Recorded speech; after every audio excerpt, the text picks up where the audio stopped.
Muy buenos días amigos, soy el ingeniero Carlos Córdoba de Córdoba Ingenieros. El día de hoy vamos a tratar un tema de actualidad denominado diseño basado en desempeño. El diseño basado en desempeño no es un nuevo método de diseño, sino es una metodología que sirve para evaluar el desempeño sísmico de una estructura, ya sea una estructura nueva o una existente. Lo que hace este método es revisar y mejorar el diseño sismoresistente de una estructura. El diseño basado en desempeño nació en el año 1995, hace ya más de 2 décadas, bajo la publicación del documento Visión 2000 de la Asociación de Ingenieros Estructurales de California, el libro celeste como todos lo conocemos, donde se incluye la determinación del peligro sísmico, los objetivos de diseño de la estructura y los niveles del comportamiento sísmico esperado. El procedimiento del diseño basado en desempeño fue definido bajo dos normas. La primera, el ATC 40 en el año 1996, donde se propuso el método del espectro de capacidad. Se determina el punto de desempeño mediante la intersección de la curva de capacidad con el espectro reducido. En el año 1997, el FEMA 273 propuso el método de los coeficientes. Este último método es mucho más sencillo para determinar el desplazamiento objetivo, punto de desempeño o target displacement. Posteriormente se revisaron estos métodos y se mejoraron en el año 2000, publicando la norma FEMA 356, donde se consignan tablas muy interesantes para mejorar la utilización de este método. Ya en el año 2005, mediante el FEMA 440, se realizó una mejora sustancial a los procedimientos no lineales. Se mejoró el método del espectro de capacidad y el método de los coeficientes. En la actualidad se han publicado sustanciales normas en el FEMA P58-2012, donde se incluyen todos los procedimientos de desempeño y también se evalúa el desempeño sísmico de elementos no estructurales y contenidos. Ya en el año 2013, mediante la publicación de la ACCI, se publica la norma sobre la evaluación sísmica y reforzamiento de edificios existentes, incluyendo pues todos los temas del diseño basado en desempeño. El año pasado, en el 2007, esta norma ha tenido su última actualización y está vigente a la fecha. Vamos a ver este cuadro muy interesante, muy ilustrativo y conocido por todos nosotros. Muestra todo el esquema del diseño basado en desempeño, según la visión 2000 del año 1995. Aquí en este cuadro, pues, se resume todo el objetivo del diseño basado en desempeño, mediante los niveles del comportamiento, niveles de comportamiento esperado, lo definimos como totalmente operacional, seguridad de vidas, cerca al colapso. Los niveles de amenaza sísmica, aquí tenemos los niveles del sismo de diseño, sismo frecuente de 43 años, ocasional 72 años de periodo de retorno, sismo raro de 475 años de periodo de retorno y muy raro de 970 años de periodo de retorno. Y por último, la capacidad de la estructura. Tenemos objetivos básicos, objetivos riesgos esenciales y objetivos de seguridad crítica. Si hacemos una comparación con la norma de diseño sismoresistente en el Perú, esto sería pues, los objetivos básicos serían estructuras comunes como viviendas, oficinas, hoteles. Objetivos de riesgo esencial sería estructuras importantes que albergan gran cantidad de personas como teatros, cines, centros comerciales, y objetivos de seguridad crítica que no pueden dejar de operar son, por ejemplo, los hospitales, los centrales nucleares, los colegios. Entonces, este cuadrito, pues, resume el comportamiento y el diseño basado en desempeño. Por ejemplo, para un sismo raro de 475 años, que es el sismo de diseño de nuestras estructuras en la mayor cantidad de códigos, tenemos que una edificación común se debe de comportar en seguridad de vida. Su nivel de comportamiento sísmico sería el de seguridad de vidas, es decir, la estructura no debería de colapsar, asegurando la vida de los habitantes. Para una estructura importante, para ese sismo de diseño, la estructura debería estar comportándose operacionalmente. Y para una estructura esencial, crítica, para ese sismo debería comportarse a un nivel totalmente operacional. Aquí tenemos el mismo cuadro, cortesía del ingeniero René Lagos en una de sus presentaciones, en la cual ha mejorado este cuadro porque ha comparado un ratio muy interesante que es el desplazamiento máximo en el último nivel entre la altura total del edificio y me da pues ratios que me indican el desempeño de la edificación. Por ejemplo, para el sismo de diseño, con una probabilidad de 10% de excedencia en 50 años, un periodo de retorno de 475 años, pues para una estructura común, como viviendas o oficinas, el desempeño de la edificación sería en seguridad y vidas, y esa relación sería de 1.5%. 1.5%. Si estaría cerca al colapso, esa relación o deriva estaría en 2.5%. Aquí ya lo tenemos numéricamente en base a una altura de un edificio de 100 metros, cuánto sería lo que se desplaza y cuál sería el desempeño de la edificación para cada desplazamiento de la estructura. El daño estructural y el no estructural. ¿Cómo se produce el daño? El daño en componentes estructurales, daño estructural, depende de la deformación del concreto y de la deformación del acero. Y un indicador de ese daño es esa relación que les mencioné anteriormente del desplazamiento máximo en el último nivel dividido entre la altura total del edificio. El daño en componentes no estructurales, ese daño en componentes no estructurales me da el drift, desplazamiento del entrepiso entre la altura del entrepiso. Y el daño en los contenidos me da la aceleración en cada piso. Edificios que son muy rígidos van a tener mayor aceleración de entrepiso, por lo tanto los contenidos son los que se van a dañar más. Lo que sucede al contrario con edificios muy flexibles, la aceleración es menor, entonces los contenidos se van a dañar menos. Y ahora, ¿cómo evito el daño? El daño en componentes estructurales lo evitamos con edificios de gran rigidez lateral, proporcionándole rigidez lateral al edificio. El daño en componentes no estructurales, lo mismo, dándole mayor rigidez lateral al edificio. Y el daño en contenidos lo evitamos con edificios flexibles lateralmente. Entonces, con estructuraciones tradicionales, si protegemos el daño estructural y el daño en componentes no estructurales, pues perjudicamos el daño en contenidos. Y si protegemos el daño en contenidos, perjudicamos el daño en componentes estructurales y el daño en componentes no estructurales.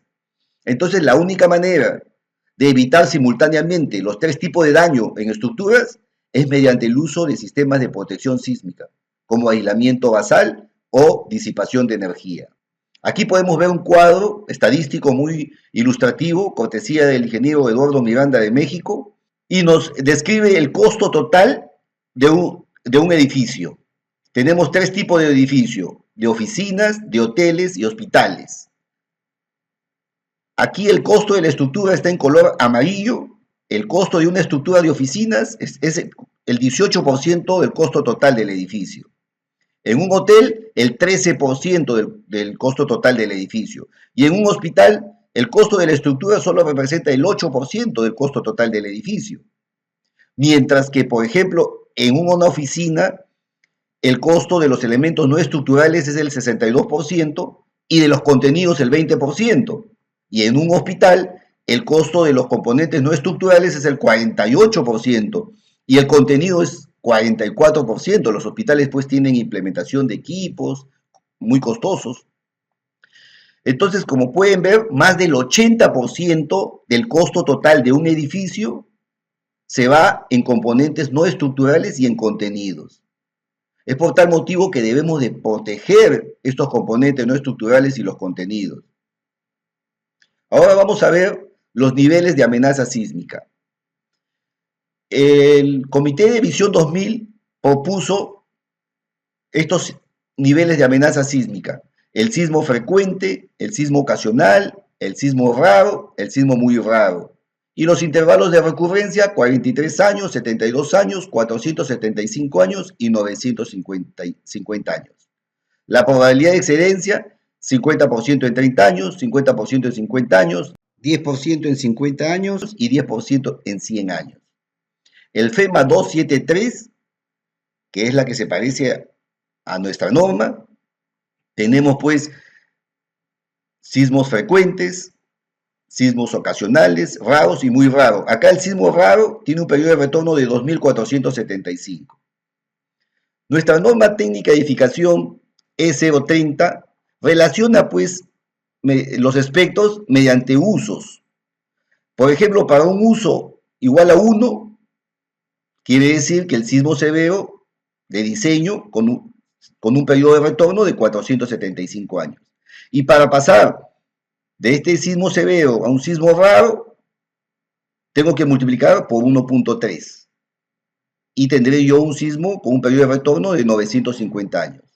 Y para pasar de un sismo severo a un sismo muy raro, con un periodo de retorno de 2475 años, debo de multiplicarlo por 1.5. Aquí podemos ver en la parte superior los espectros para los sismos muy raros y sismos severo o sismo de diseño. Los niveles de comportamiento de visión 2000. Por ejemplo, para seguridad de vidas, visión 2000 nos dice de que los daños moderados, va a existir daños moderados en algunos elementos, pérdida de resistencia y rigidez del sistema resistente de cargas laterales, el sistema permanece funcional, algunos elementos no estructurales y contenidos pueden dañarse, puede ser necesario cerrar el edificio temporalmente. Y así nos da pues el diseño por desempeño, los niveles de desempeño propuestos por el Comité Visión 2000. El FEMA 273 también nos da niveles de comportamiento y también nos da desempeño mediante drifts o derivas. Por ejemplo, para seguridad de vidas, el 2%.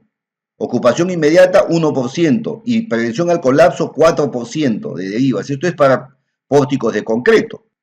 Para muros de concreto o sistemas estructurales con muros, tenemos para ocupación inmediata 0.5%, para seguridad de vidas 1% y para el colapso preventivo 2%. Lo mismo sucede con FEMA 356, también nos da niveles de desempeño mediante las derivas. Aquí tenemos para pórticos de concreto, steel moment frames, pórticos de acero, y el FEMA 356 también nos dan los niveles de desempeño mediante las derivas para componentes estructurales y para componentes no estructurales, mediante aceleración de entrepiso.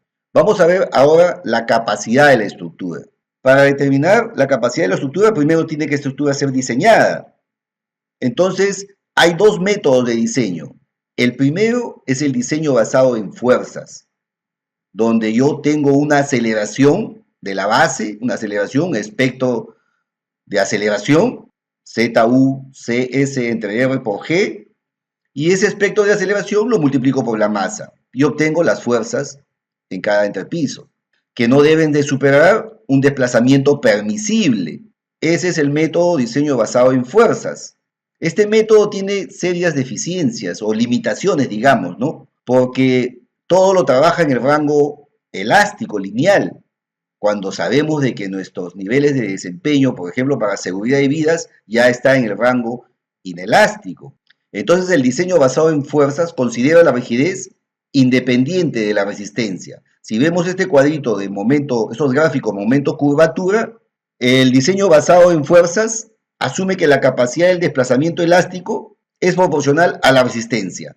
Es decir, si yo tengo un MC1, voy a tener un Φ 1Y, un MC2, un Φ 2Y, y un MC3, un Φ 3Y.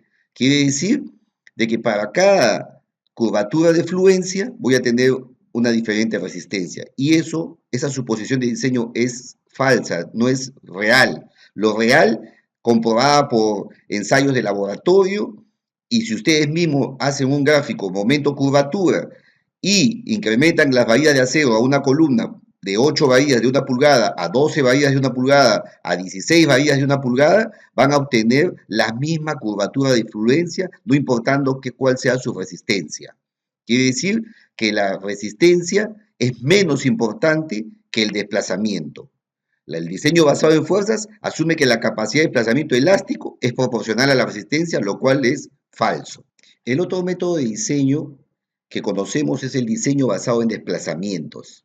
Este diseño es un método más real, en la cual, mediante sistemas de un grado de libertad, yo puedo conocer las propiedades inelásticas de la estructura, ya sea el amortiguamiento equivalente, que es igual al amortiguamiento elástico más el amortiguamiento histerético.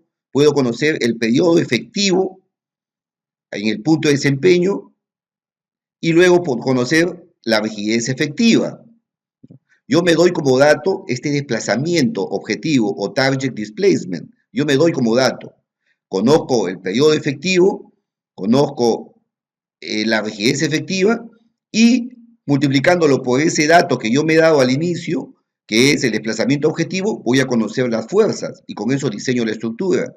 En el caso del diseño basado en fuerzas, yo conozco las fuerzas, pero no conozco el desplazamiento. Y muchas veces yo ese desplazamiento objetivo está por encima o por debajo del punto de desempeño. Entonces tendría que volver a diseñar la estructura. Acá no. Acá yo me doy un punto objetivo de desempeño y de atrás para adelante llego a conocer las fuerzas, tan solo multiplicando la rigidez efectiva por ese desplazamiento. Este es un método más racional, solo que hay que hacer algunos ajustes con respecto a la fuerza de diseño, ya que las fuerzas de diseño no consideran pues la sobreresistencia de la estructura.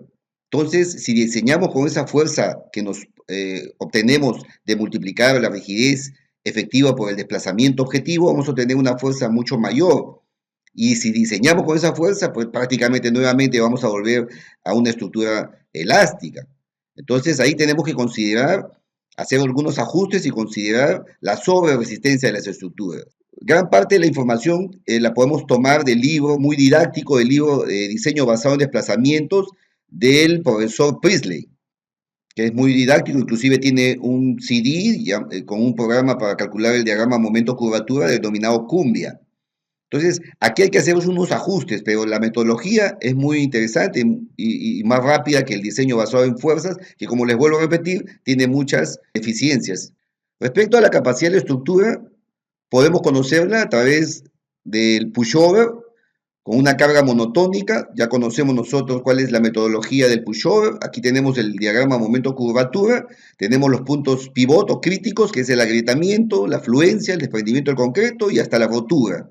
Entonces, este método es muy eficaz, pero si la estructura es regular. Tiene sus limitaciones para estructuras irregulares, sobre todo aquellas que tienen el periodo fundamental torsional, y también para estructuras muy altas.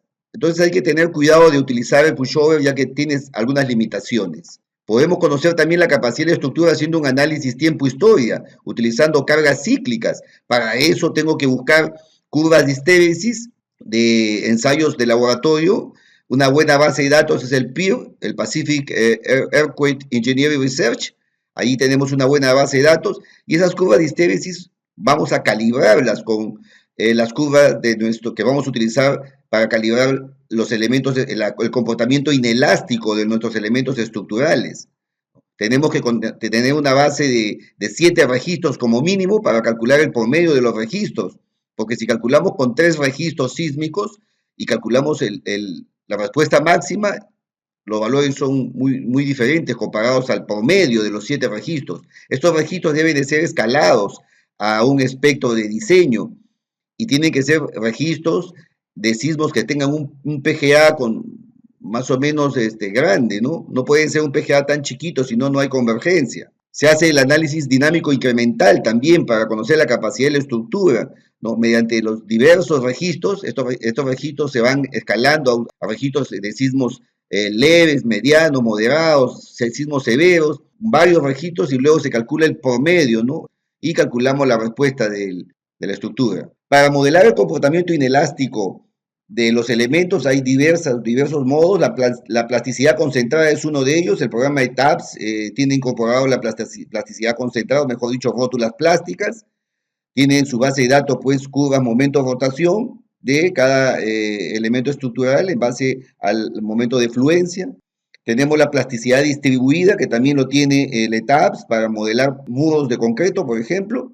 Y tenemos las fibras, tenemos los elementos finitos, y el objetivo es conocer, pues, el mecanismo de formación de rótulas plásticas, que nos dan aviso, alerta de qué es lo que está sucediendo en nuestra estructura y las medidas de corrección que podemos tomar. Cuando haya rótulas en las columnas, hay que tener cuidado porque esto le quita mucha rigidez al sistema, ya que se degradan, pues las columnas son las que soportan la carga lateral. Nos interesa conocer cuál es el mecanismo de formación de las rótulas plásticas cuando alcanzamos la deriva inelástica. Para conocer el punto de desempeño mediante el pushover, ya hemos dicho el FEMA 440, el punto de desempeño, que es la intersección de la curva de capacidad con el espectro reducido. O también tenemos el método de los coeficientes o el target displacement del AC4113. Y lo que nos interesa conocer, pues, es la respuesta global y el desempeño de la estructura. Entonces, tenemos, pues, para sismos leves, que la estructura se va a comportar en un rango lineal, no le va a pasar absolutamente nada. Para sismos moderados, bueno, la estructura ya incursionará, tendrá algunas grietas. Y por ejemplo, para el sismo de diseño, life safety, se espera que, pues, que el edificio ya tenga algunos daños contenidos y daños en arquitectura, o sea, componentes no estructurales. Y cerca al colapso ya la estructura queda muy dañada. Entonces, este es básicamente el método de diseño basado en desempeño. Ustedes pueden utilizar cualquiera de las metodologías que se les ha descrito y conocer la respuesta de la edificación y el comportamiento, el desempeño de la edificación. Muchas gracias.